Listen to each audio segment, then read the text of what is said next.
These are the Terrans. They're flying their buildings in to set up their base, much as they would in the original Starcraft.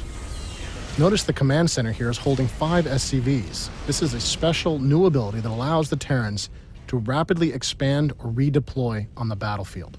You can see some buildings here that you may recognize. We've got our factory, which allows the Terrans to make a number of powerful vehicle units. We also have our barracks, which the Terrans use to create all of their infantry. You may notice there's some new add-ons attached to these barracks. The first of these add-ons is the Tech Lab. The Terrans use this to purchase high-tech upgrades. The Terrans also have a new add-on called the Reactor, which can be used to give an additional build queue to any building it's attached to. This effectively is doubling the production capacity of this barracks. This new add-on system also allows the Terrans to reconfigure their production on the battlefield. We can lift off this barracks and we can fly this factory into its place. You want a piece of me, boy? And once the factory lands, that factory will gain the benefits of that tech lab, enabling you to build a number of high-tech vehicles and purchase vehicle-related upgrades.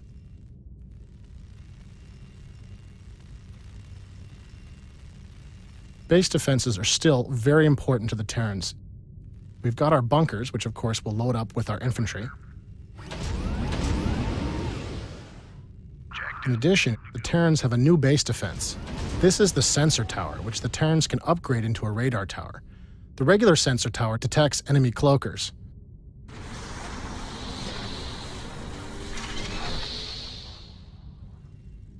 But the radar tower allows Terran players to see enemy units moving in the fog of war. This is a powerful new ability that allows the Terrans to detect approaching enemy attackers and prepare for enemy ambushes.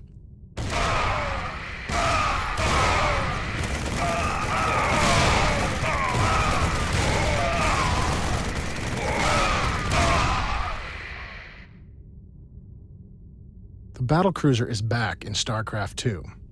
Battlecruisers can be upgraded to have their own special, unique mega weapon. Each battlecruiser is upgraded individually. A popular choice is the Yamato cannon, which does significant damage to single enemy targets.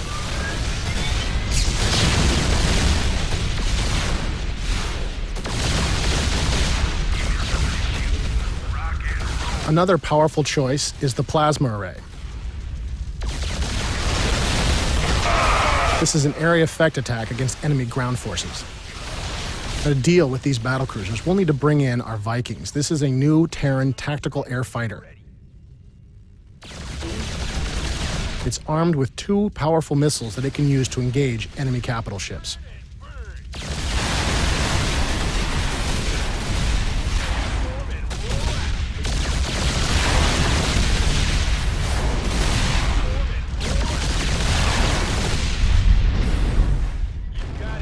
The Viking can also deploy into an assault mode that allows it to move on the ground.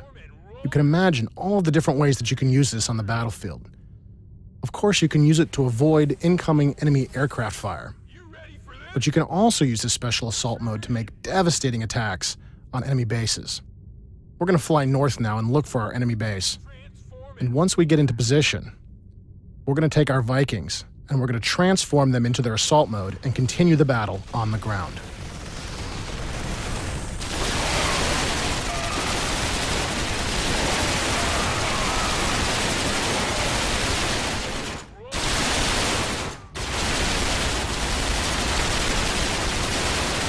Well, the Viking is a very flexible unit. It does have some drawbacks. It's very vulnerable to counterattack from a dedicated anti-ground unit like these siege tanks.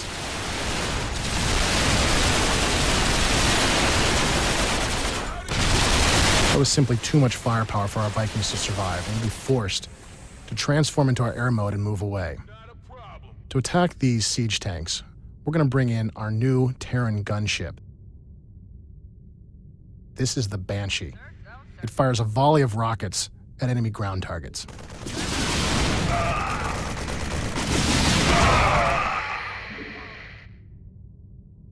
We copy.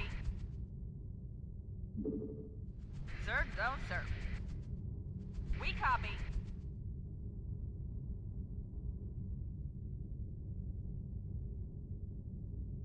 All over it.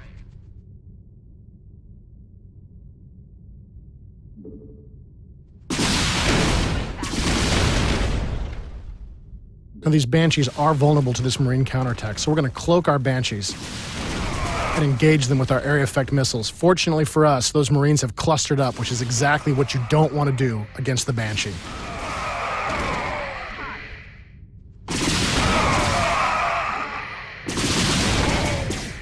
Now, the enemy has a sensor tower nearby, which is allowing him to detect our Banshees, and those missile turrets are engaging us.